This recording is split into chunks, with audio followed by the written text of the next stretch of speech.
All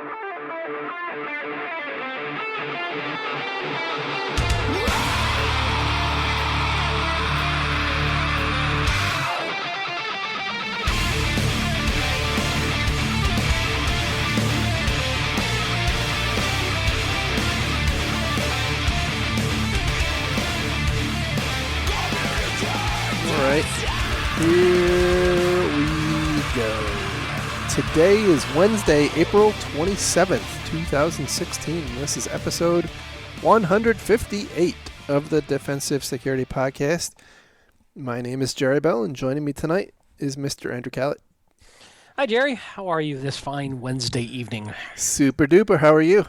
I'm good. Yeah, Thanks good, for asking. Good. Sorry we are late, by the way, on the show. My fault. Totally my fault. Wow, do we catch some hell on Twitter when that happens? Yeah. I mean, we love it. I would just Clearly. like to say that I'm very sorry. You all know who you are. It is my fault. I accept responsibility. I've been very busy. Yeah. And, it's okay. I mean, tell you what, half off the next episode. That's right. We're running a sale. So, but we're here tonight, and it probably will be a somewhat abbreviated show because we're gearing up for a big episode next. That's right. And we'll just leave that tease. Absolutely. We'll give a little more tease at the end of the show. That's right. Pay attention. Listen. So, anyway, enough of all that. So, let's get into our stories. Hey, before we do, yes, thoughts and opinions are ours and ours alone. That's right. They do not represent our employers, past, present, or future. Even if they do, right? Or other dimensional. Yeah. So our first story, and there's a definite theme here. We have some follow-ups to the Bank of Bangladesh hack, and just before the show, Andy and I we're talking about how interesting it is, how a little bit of data can go a long way in an investigation, or at least a public investigation. So the first story comes from the BAE Systems blog, and apparently what happened, as best as we can tell, someone from Bangladesh apparently uploaded a file to, I guess, is VirusTotal, as far as I can recall. And in the analysis, this group at BAE Systems determined that, now we want to be a little bit careful about this, right? They determined that this piece of malware apparently was tailored to the Bank of Bangladesh and looked like it would have facilitated in some way, shape, or form, the attempted theft of $1 billion and the actual theft of $81 million. And what's interesting, though, is we don't actually know for sure that this piece of malware was specifically used. It could have, like you had said earlier, it could have been a first version, version 1 or version right. 2. I mean, clearly, it's incredibly targeted at SWIFT and the Bangladesh bank. So, the odds of it not being involved are very, very, very, very low. But right. This was something that got submitted to, let's say in the story, an online virus checker. But we're assuming, there's that word, assuming VirusTotal. And they got it from VirusTotal. Now, when they start ripping this thing apart, it is fascinating what this thing does and indicates that the folks, assuming that this is the folks, but the folks behind this bank heist had incredibly robust and deep knowledge of the SWIFT system, the underlying database behind it, the operating systems it runs on, how the transactions work, how the messaging works, how the Bangladesh system in specific worked with SWIFT. I mean, deep knowledge that either was accumulated over an extensive amount of time with a lot of people, or they were deeply involved in underlying architecture. Like even folks who worked at the bank wouldn't know this level of detail unless they were deep coders and ripped apart the code. Yeah. And by the way, having said that, when you really get into it, there isn't anything that's all that complicated. But No, it but does it's but it does require a lot of intimate knowledge for sure. I absolutely agree. yeah, because kind of jumping ahead in the story, one piece of the malware knows specifically where to replace bytes of code to, in essence, nullify a validation check. Right. So it's targeting this one tiny little piece of segment of the code that says, "Hey, is this valid?" And in essence, always returns a yes. It's Right. it. Now that is so specific and targeted. Yeah, and they have they basically put a shim in the database driver. So the way this works is apparently there's a fat client that runs on the system. It's clearly Windows, right? Everything's very Windows-esque in this write-up. So there's a fat client, Windows-based fat client, and then this Swift system talks to a Oracle database. And so this piece of malware effectively puts a shim in between the fat client and the Oracle database, and it is periodically, I think it's every 5 seconds, if I'm not mistaken, it's looking to see if the operator has logged in, and it's specifically looking for the username, the Swift account username of the Bangladesh bank. So it's not like it just accidentally happened on there. It's hard coded in the malware. The username of the bank. Anyway, if it saw a successful login, it actually reached out and contacted a command and control host on the internet. Just basically did a HTTP get to an IP address, which, by the way, is kind of the first point that I wanted to talk about here. If you've got a system that is passing around billions of dollars, and you have it in a locked room, which there were the background here is for those who didn't hear last time. There were four servers in a locked room, right? No windows on the 8th floor of the Bangladesh Bank building. Obviously, they were. This was taken as pretty serious stuff. However, apparently had the ability to reach out and touch a command and control host on the internet, which is not a good thing, right? This is one of those deals where if you're trying to protect that much money, you really need to be thinking about defense in depth. And there was, by the way, and I'm jumping ahead here, the other big flap in the news related to this was that an investigator from Bangladesh was quoted as saying that effectively there was no firewall and they were using $10 switches or routers. It's very unclear which they were, if it was a switch or a router. And it could be both. It could be both. Well, I mean, actually, it could be. It could be like a Netgear with a 4-port switch on the back, and absolutely, that technology does exist now. I know this is mind-blowing. Yeah, it is. And anyway, that so there's a lot of blame being put on them for haha, look at the stupid bank, they lost $1 billion, or almost lost $1 billion because they used a $10 switch. And I actually wrote something about this. My retort to that is, it's 4 systems, right? It's 4 systems in one room, a locked room, and in my mind, I'm envisioning, by the way, 4 systems sitting under a table with 4 monitors on top of the table, and they're all plugged into one, Netgear hub or switch or router, whatever, and then that in turn plugs into a wall plate, which goes onto the the general bank network. That's kind of what it sounds like, by the way. It's definitely possible, and we don't know enough about the initial attack vector to know if that was truly in play or not. Yeah, that's, by the way, a very material point that we have. Yeah. We really have no idea of the initial point of compromise. Now, certainly the CNC call out is something that you could argue, well, they weren't doing good outbound traffic controls, but that could be happening on anybody's firewall of any type. That is a very, very common problem.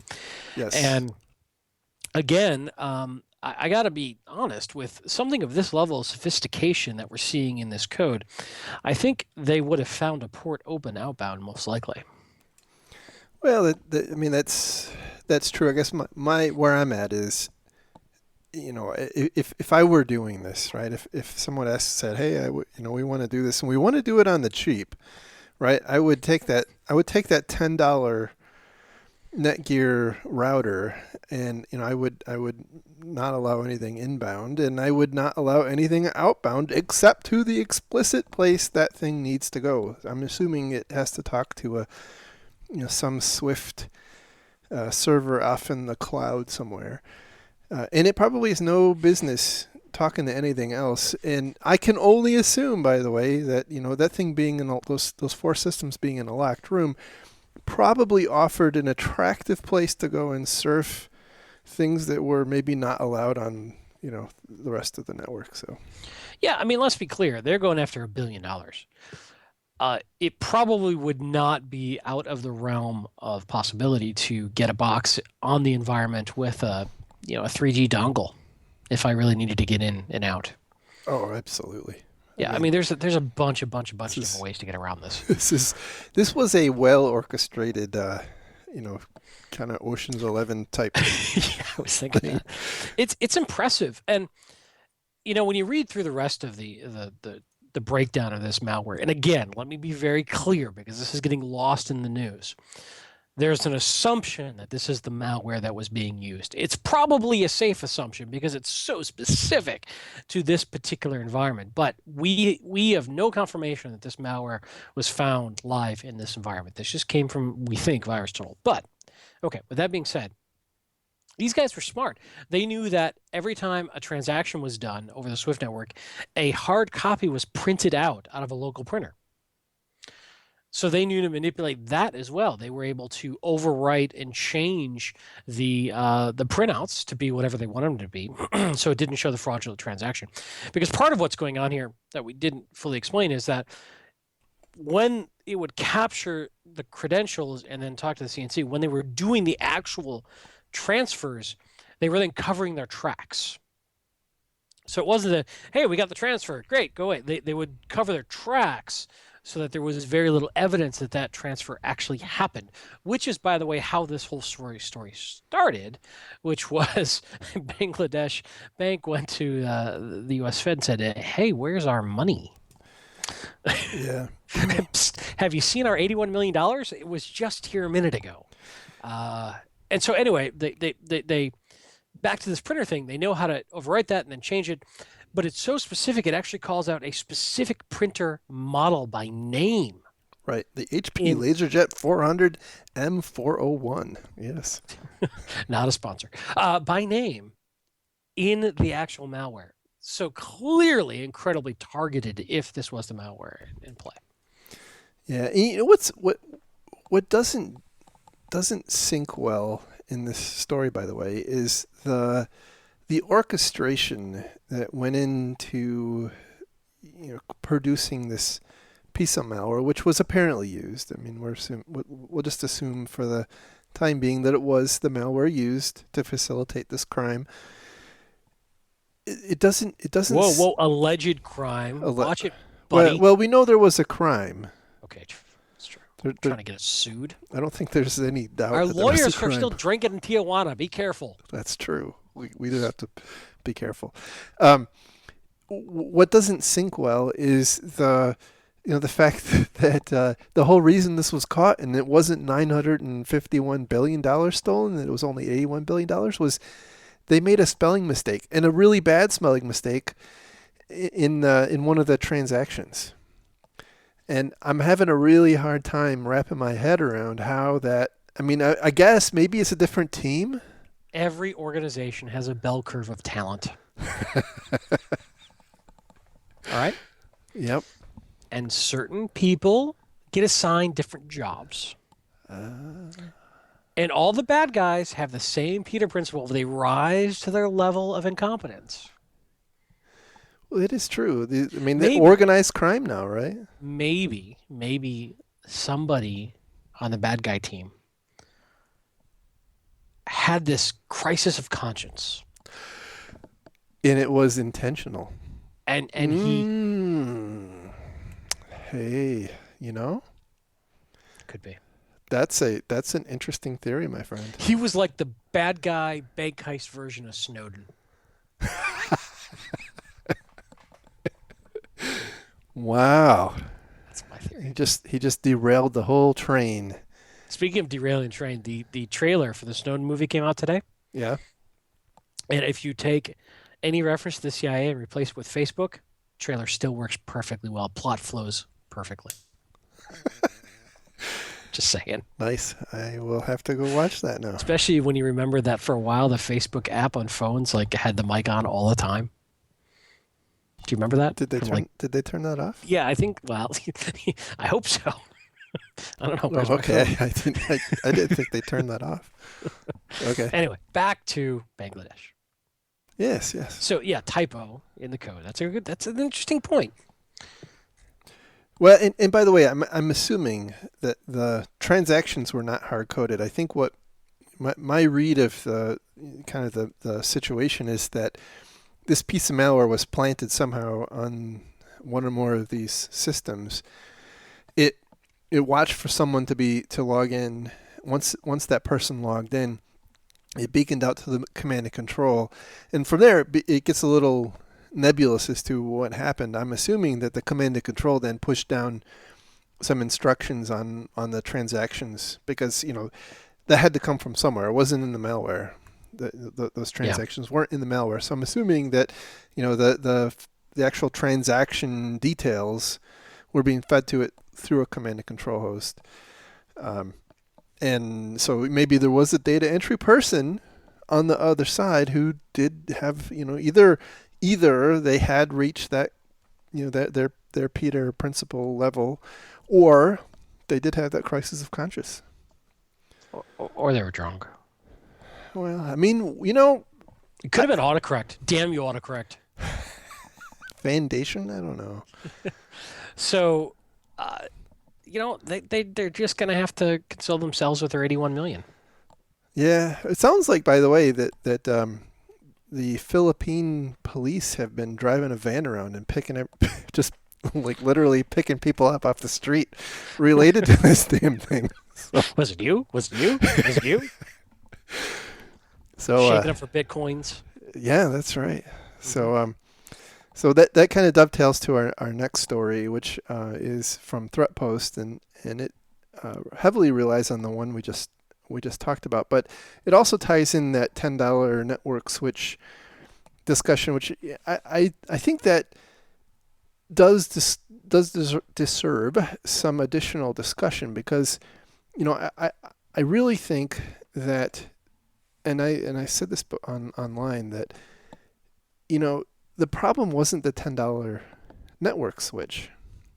You could have given them a $10,000 Cisco switch and a $50,000 Checkpoint firewall or whatever, and if they didn't have the talent to run it, that switch probably would have been set just like the $10 switch. Absolutely. And the firewall would have had an any except policy, and here we especially outbound. Right. NAT it, outbound anything, which is incredibly common. Good to go. All I'm saying is it doesn't take a next generation firewall to protect 4 systems. That's all I'm saying. I know that's a crazy thought.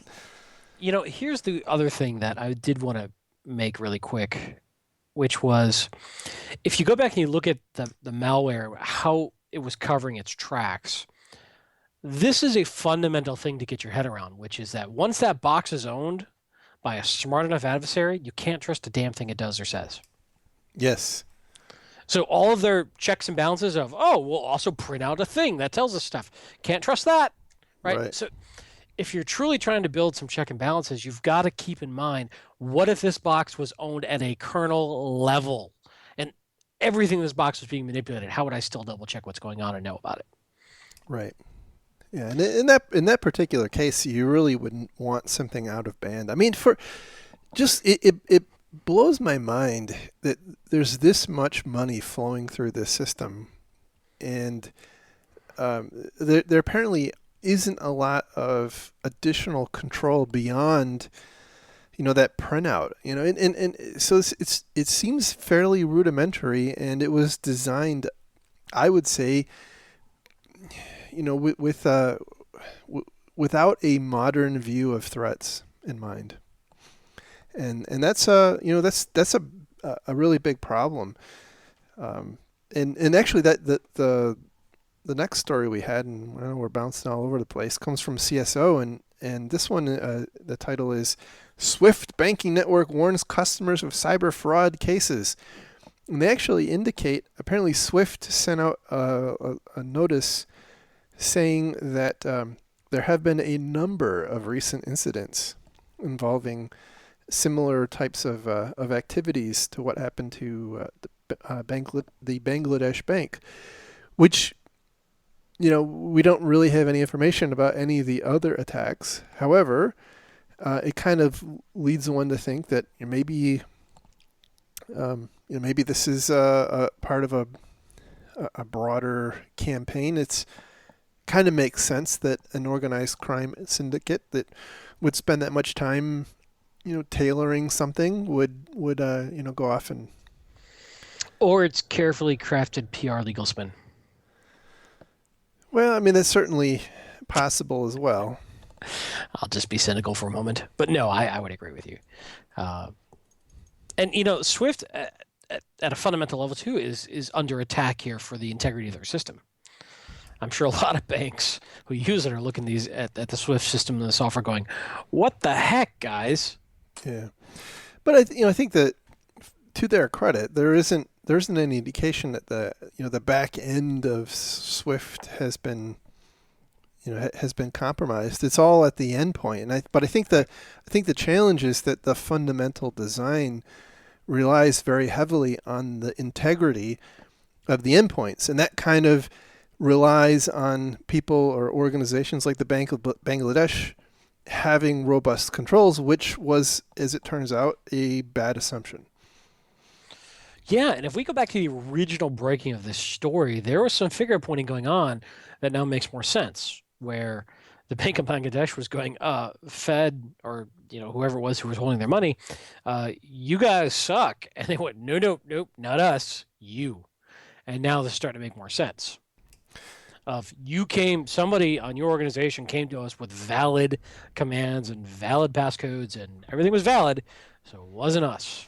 Right. Whereas the Bank of Bangladesh was saying, well, you still should have caught it. You should have validated this further. So I'm wondering for the back end if there's some additional sort of confirmation and protocols being put in place that, of course, ultimately will slow down the system, which is bad.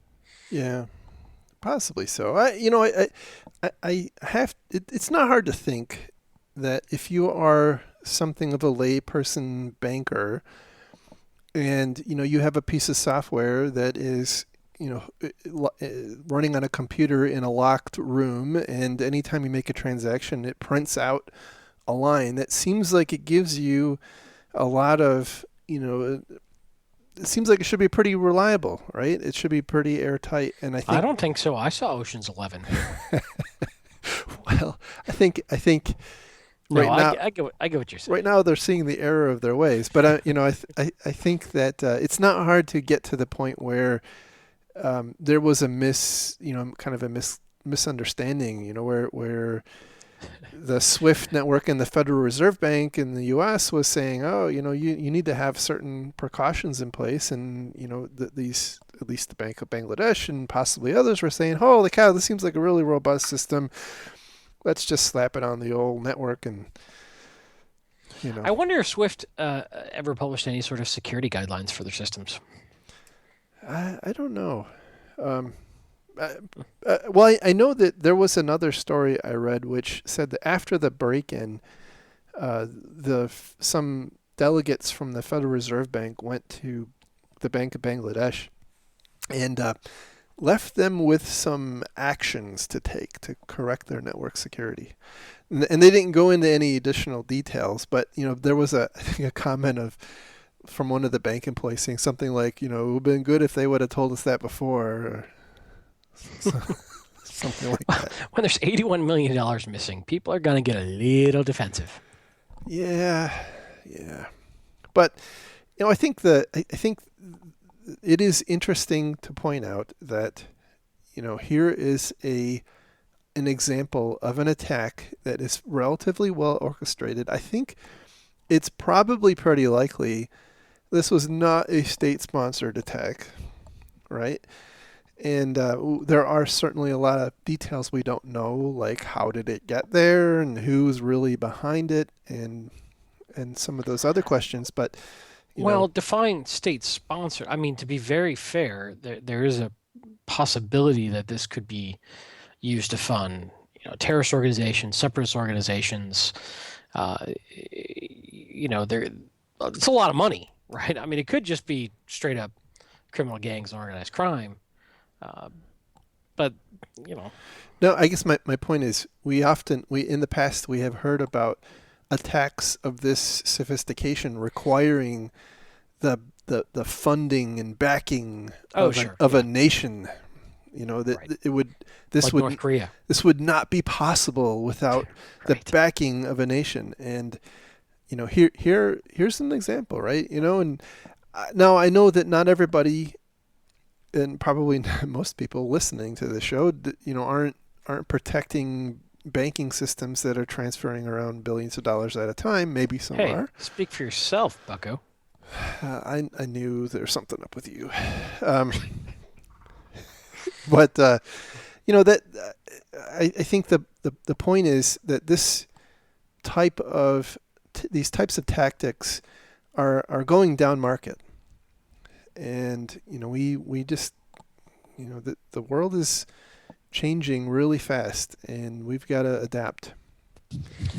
Yeah, I completely agree. But we've always been skeptical of the nation state level difficulty that was often prescribed to some of these. And uh, it's, unless we're talking like a Stuxnet kind of stuff, it's tough to argue that. By the way, I have to say, since you brought Stuxnet up, I've long been thinking about how likely it is that the purveyors of these attacks are learning from the actual nation state attacks like Stuxnet. And Stuxnet, one of the hallmarks of Stuxnet was not only the whole air gap jumping thing, but also that it intentionally that was bad BIOS, Jerry. That was different. No. We're talking about Stuxnet. Stuxnet also did that. I know. I'm teasing, Colin. Damn it. Stuxnet. One of the hallmarks of Stuxnet was that it deceived the operators. Right. And so I just wonder if we are seeing a lot of those tactics that have been developed and pioneered by maybe state-sponsored attackers, kind of hey, that's a great idea. Let's go put that into our toolkit. That could be. I mean, the other aspect of the state-sponsored is when like the U.S. government says, well, we've monitored it in such a way that we know it came from. So it's not a capabilities thing. It's we've seen on our special secret sauce that it was done by XYZ, and that's always a tough one to refute one way or the other. But that's what came out with Sony Pictures is we're very, very confident it's North Korea because we have secret monitoring capabilities that told us it was North Korea. Well, okay, fine. So that's the other aspect, though, just what we're talking about. It's not always just the capability being state-sponsored, nation state. Sometimes you're like, well, we know because of it reasons. Yeah. I think I think we've heard some of the those reasons, like there was the deal in Belgium where they had backdoored all the telecom switches, and right. I think we've since learned that a lot of the systems in North Korea had been backdoored. So all 7 of them. There probably are, in fact, a lot of capabilities that we're not aware of. But I think that's neither here nor there for this discussion. I think the point is that the actual criminal attackers are just looking at those tactics and saying, "Hey, that's a really damn good idea. Let's Certainly let's put that into our money stealing malware.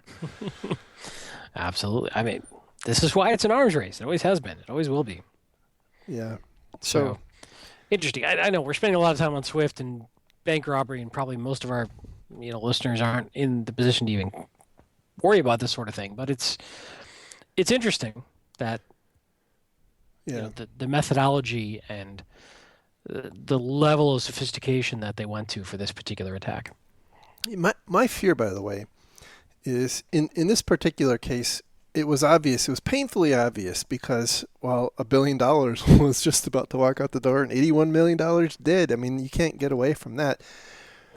But if it were a different scenario, I mean, if this were data, how likely would it be if you had a more sophisticated actor? I'm not going to say nation state, but you had a more sophisticated actor that had adopted some of these more sophisticated techniques.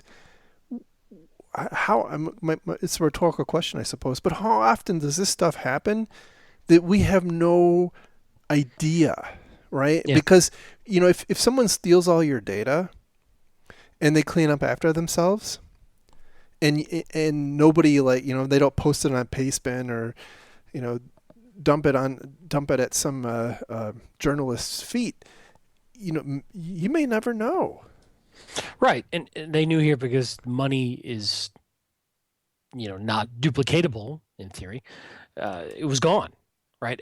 Whereas if they're copying out your data, hey, your data's still there, Right. right? And that's my point. And I think that's why I think this is relevant to the broader InfoSec community, because we all have data to protect. And I think the adversary that we are trying to defend against is becoming more sophisticated at a pace that we really don't understand. That's the net point that I'm trying to drive home here.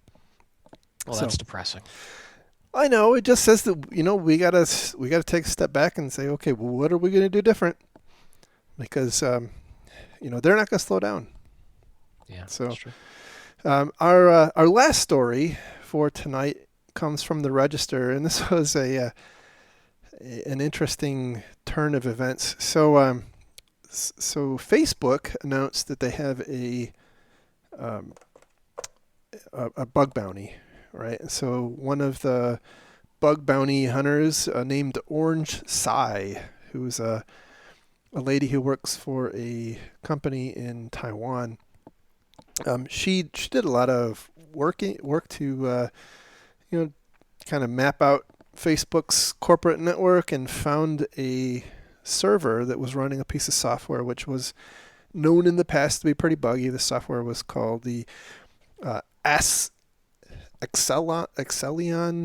Secure File Transfer, and apparently it had a history of some pretty significant bugs. So she took a look and found several more bugs, which she ended up reporting responsibly to that vendor, and they were since patched. But while she was poking around on Facebook's system after she compromised it, she found that someone else had compromised it. And interestingly, Facebook's formal response to this is that that other compromise she saw, which were some web shells that were stealing credentials. So as Facebook employees were logging into the system, someone else had installed some other scripts that were stealing usernames and passwords. Orange Tsai found that, and so reported that. And Facebook is saying that that was a different researcher. So kind of an interesting thing. The reason I wanted to bring this up is that in penetration tests, and we've talked about pen tests quite a lot in the show, it is not uncommon to find in the process of a pen test, one of your systems has been compromised.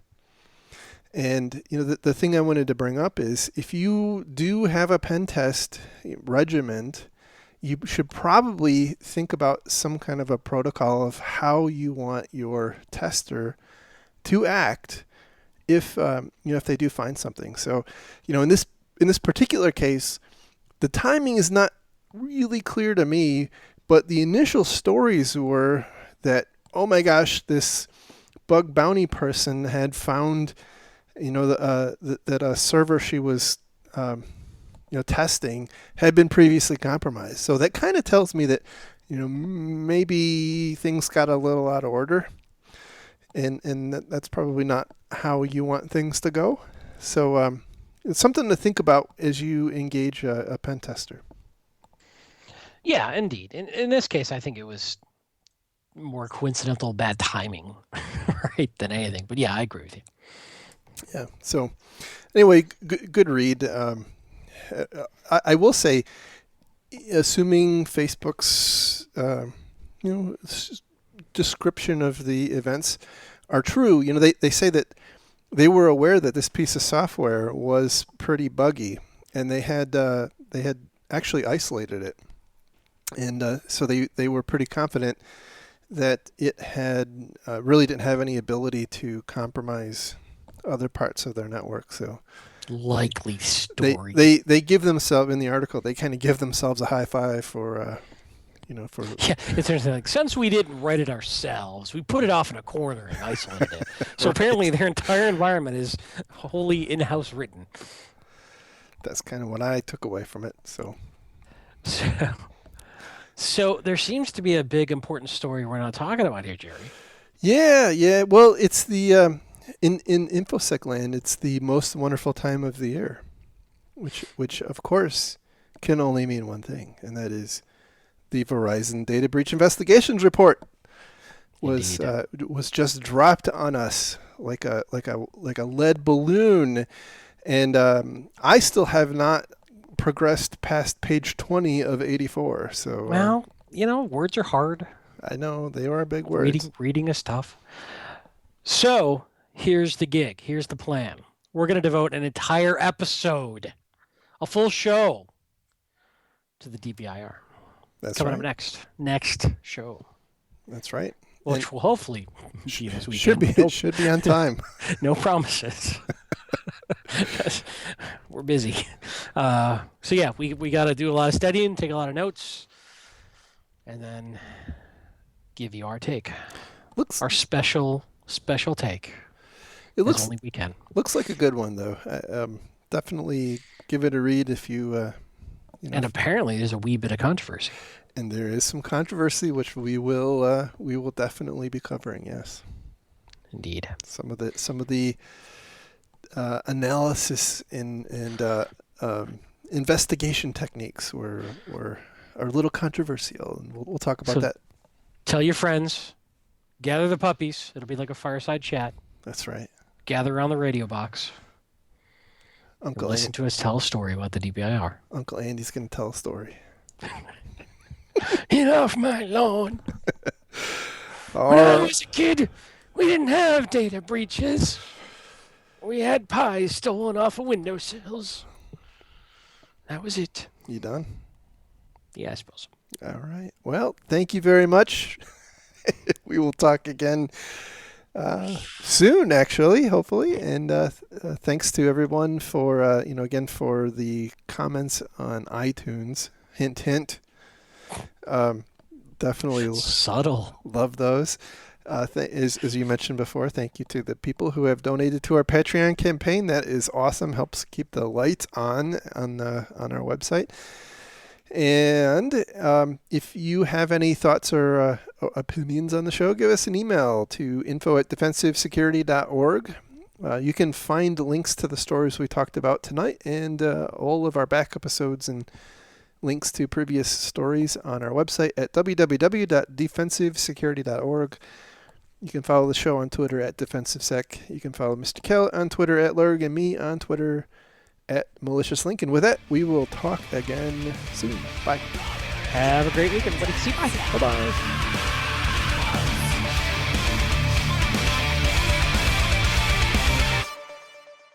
Yeah. We shouldn't have all our interesting conversation when we're not actually on the show. We should have it on the show. We could just talk about llamas, because apparently that's what people really want to hear about. And your llama fetish? We don't talk about that. You have a very specific furry fandom, I know. We haven't really made it until there's erotic fan fiction written about us. Oh man, I don't know if I'm ready for that. Hi, Jerry. How are you this fine Wednesday evening? Super duper. How are you? I am in audit hell. But aside from that, I'm good. Just work is a bit of a bear right now. We have many, many audits afoot. Yep. Well, And, it's the way it goes. It's an exciting and soul-crushing process. But it pays the bills. It does indeed pay the bills. What I really need is like back in supposedly, in the olden days, really talented people, not that I am one, but I'm saying if I could pretend I was, would find a really rich patron who would just support their endeavors out of the kindness of their heart. Okay. So if I weren't already engaged to be married, I would say I could look for a sugar mama, but that would probably be awkward and fiance ruining. So I can't do that. So I'll go with the patron route. This is the 2016s. So, But no such luck. However, that does bring up that we do have amazing, and I'm not joking here, amazing Patreon donors. And I don't in any way want to not acknowledge their awesome generosity. And it's amazing to me that random people out there in the world just give us money. now less people are giving us money because you're. Anyway. No, okay, let me put it's amazing to me that random people in the world are giving us money and we're not having to panhandle for it Okay, I'm with you there. anymore. That was a long answer for how am I doing. Bye bye. Bye-bye now. Bye bye. Bye-bye. Bye bye. Bye-bye. Bye bye. Bye-bye. Bye bye. Bye-bye.